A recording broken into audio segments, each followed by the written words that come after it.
World War II in the Pacific, New Guinea, Guadalcanal, Tarawa, Kwajalein, Saipan, Guam, the Philippines, Iwo Jima, Okinawa. Besides warfare being physical, it is also psychological. Allied powers employed both radio broadcasts by Japanese Americans as well as aerial leaflet campaigns against the imperial forces of Japan. しこうしてこの緊要疑問に対する返答は要するに指導それにあります。 Allison B. Gilmore is an associate professor of history and former associate dean of the Ohio State University at Lima History Department. An American military historian, Dr. Gilmore is author of the book, You Can't Fight Tanks with Bayonets, Allied Psychological Warfare Against the Imperial Japanese Army in the Southwest Pacific. This groundbreaking work describes Allied propaganda to undermine Japanese military morale during World War II. And the reason I chose that is because it is the title sentence of a propaganda leaflet that was distributed to the Imperial Japanese Army forces throughout the Southwest Pacific in World War II. And this leaflet targeted issues of supply. Supply shortages were the single greatest factor in producing demoralization among Japanese troops, second only to battlefield losses.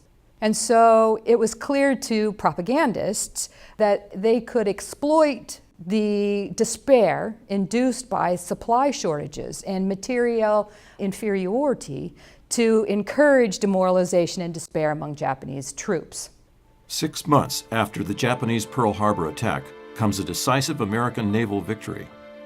It's at Midway Atoll in June 1942.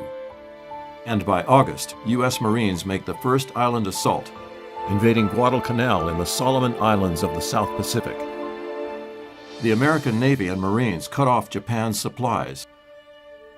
Japanese losses are heavy, from not only combat, but 9,000 die of starvation and disease. From July 1942 to January 1943 in New Guinea, the Japanese once again suffer severe shortages of supplies, a problem that will continue to plague imperial forces for the remainder of the war. Until the Allied Philippine Island campaign, General Douglas MacArthur will employ a leapfrog approach of hit 'em where they ain't.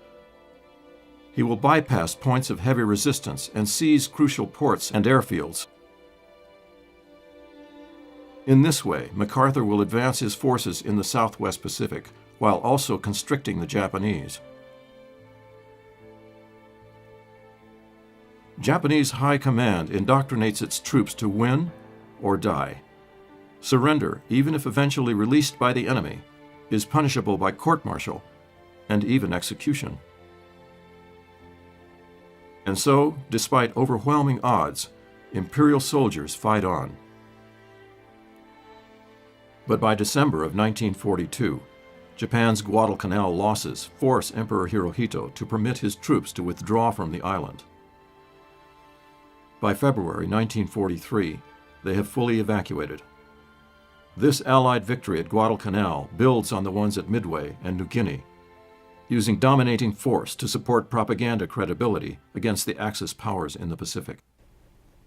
Efforts to determine what it was that motivated Japanese combatants were used by propagandists to locate vulnerabilities in Japanese morale.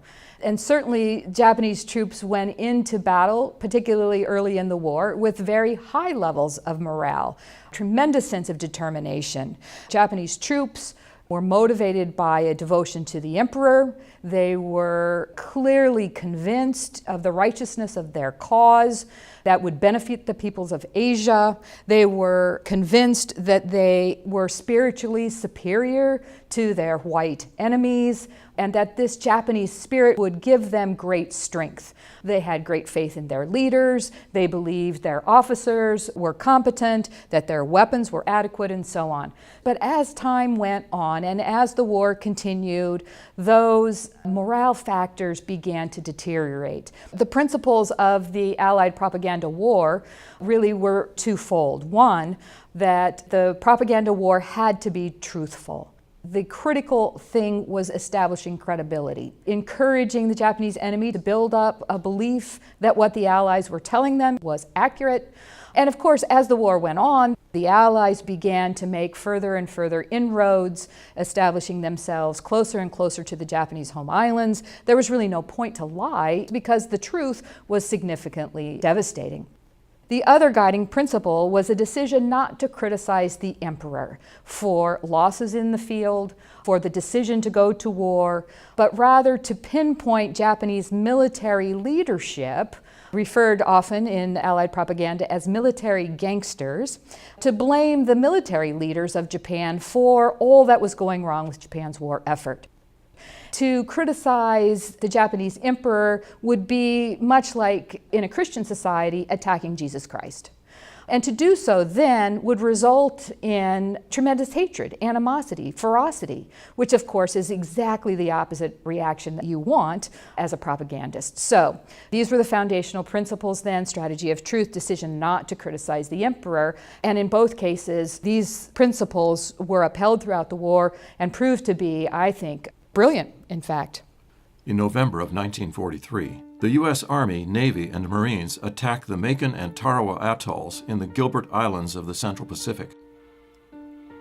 It takes only 3 days for superior numbers and hardware to defeat a quarter as many Imperial forces. Japanese troops that are spread so thin across so many islands in the world's largest ocean. 4,000 Japanese soldiers die in the Battle of Tarawa. The Americans lose 1,000.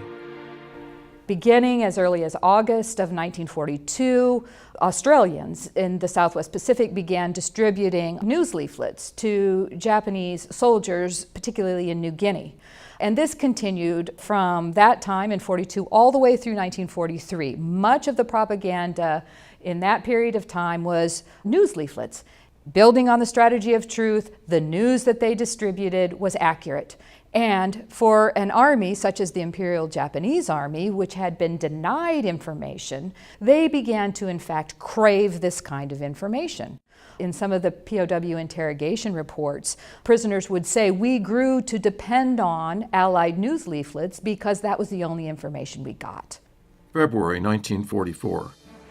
The next island target is Kwajalein Atoll, together with Namur and Roy in the Marshall Islands of the South Pacific. General MacArthur and Admiral Nimitz coordinate their respective land, sea, and air strategies. And while these actions are underway, so is the Allied propaganda campaign. The second phase of the leafleting campaign was to create doubt, despair, disillusionment.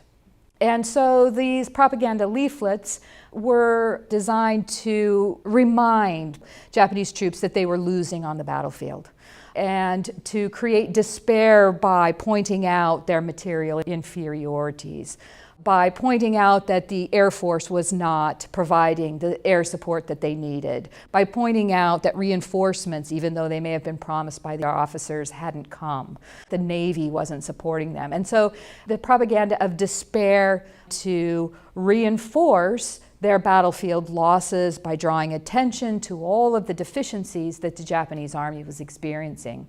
June 1944. Saipan and the Marianas. Only 1,500 miles from the Japanese home islands, and now within reach of American propaganda broadcasts on the more accessible AM radio band.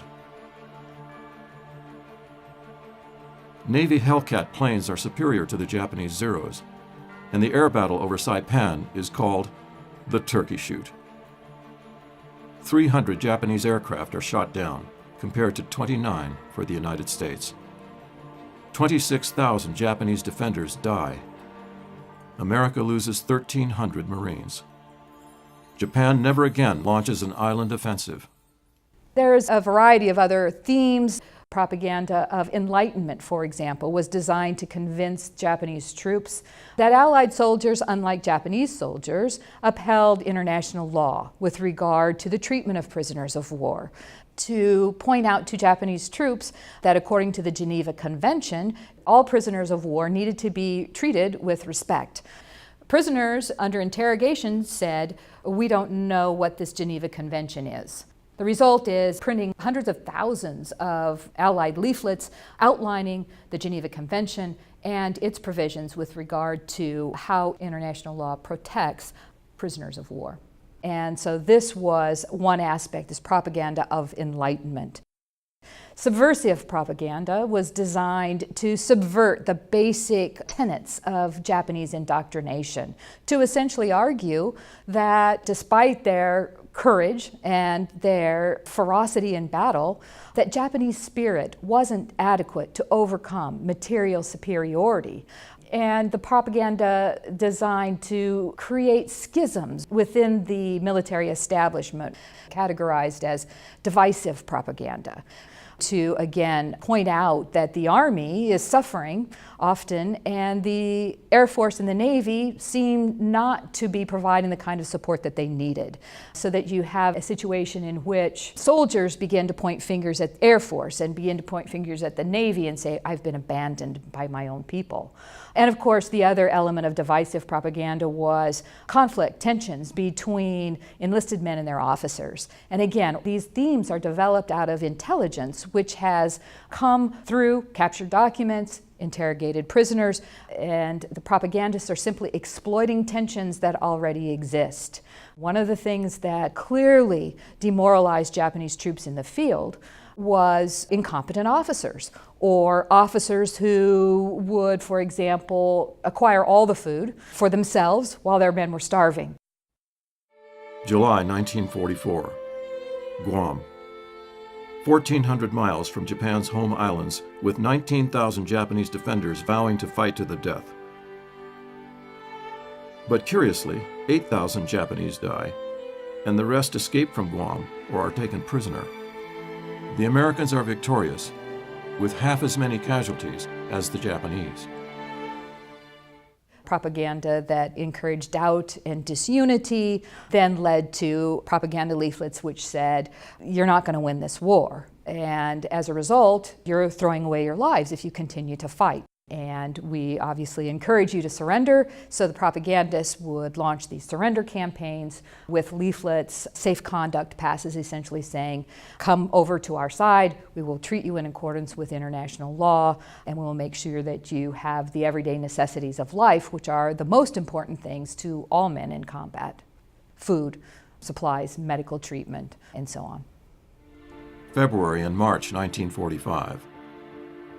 The Pacific War continues fiercely on the island of Iwo Jima, at Corregidor of the Philippines, and at Mandalay, Burma. 21,000 Japanese troops defend the Central Pacific island of Iwo Jima. It is only a 4-hour flight from Tokyo. Did U.S. Navy Command drop any aerial leaflets or direct any propaganda toward Japanese forces on the island? The number of leaflets dropped in the Central Pacific was considerably fewer, in part because this was a campaign led by the United States Navy, and there were fewer land components to that theater. The Japanese soldiers on Iwo Jima faced 75,000 attacking Americans. Nearly 7,000 Americans die, mostly U.S. Marines, and 24,000 are wounded. 19,000 Japanese troops are killed, and 1,083 are taken prisoner. It will never be known how many lives and injuries might have been spared on both sides had extensive U.S. propaganda been employed. Psychological warfare works in tandem with conventional military operations.